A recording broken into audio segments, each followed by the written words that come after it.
Problema po sa maraming evacuation center ang kakulangan ng pagkain. Pero lalo naman daw ang pagkagutom ng ilang sanggol.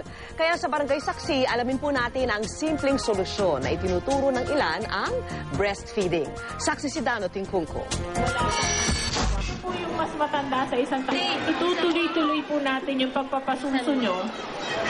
Maaasahan niyo po na yung mga anak nyo hindi masyadong magkakasakit. Sa covered court na ito ng Muntinlupa Elementary School, isang kakaibang lecture ang nasaksihan kong itinuturo. Ang teacher, ang breastfeeding counselor at advocate na si Isa Beha. At ang mga estudyante, mga nanay na evacuee na tinuturuan ng wastong pagpapainom ng gatas sa mga sanggol. Kakulangan sa tubig, pagkain at matitirhan. Ilalagyan sa mga problemang kinakaharap ng mga evacuee. Pero kung mahirap na ang sitwasyon para sa kanila, mas mahirap ang kinakaharap ng mga bata, lalo na ng mga sanggol. Pero swerte pa rin sa lagay na yan ng mga sanggol, lalo't ang kailangan lang nila ay gatas ng ina. Alam naman natin na ang breast milk malinis. No, hindi ka na kailangan yung sinasabi niyang paiinitin, palalamigin. Tama lang ang timpla. And then yung kanyang nutrition na nabibigay din sa bata is tamang-tama, sapat-sapat para maiwasan na anumang sakit. Breast milk ng araw ang pinakamainam na pagkain para sa mga sanggol sa evacuation center. Ang formula milk kasi posible makasama pa sa mga evacuee. Yung milk powder na yan, ihahalo mo sa tubig na hindi natin alam kung gaano kalinis yung tubig na yon, di ba?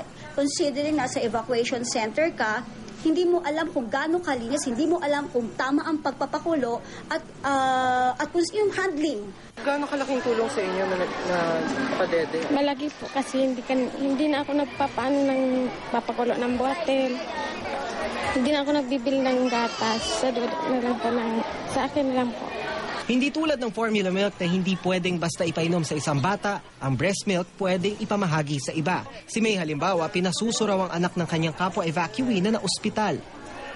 Kasi kawawa po yung baby, iyak po ng iyak kasi hindi pa po siya sanay sa battle.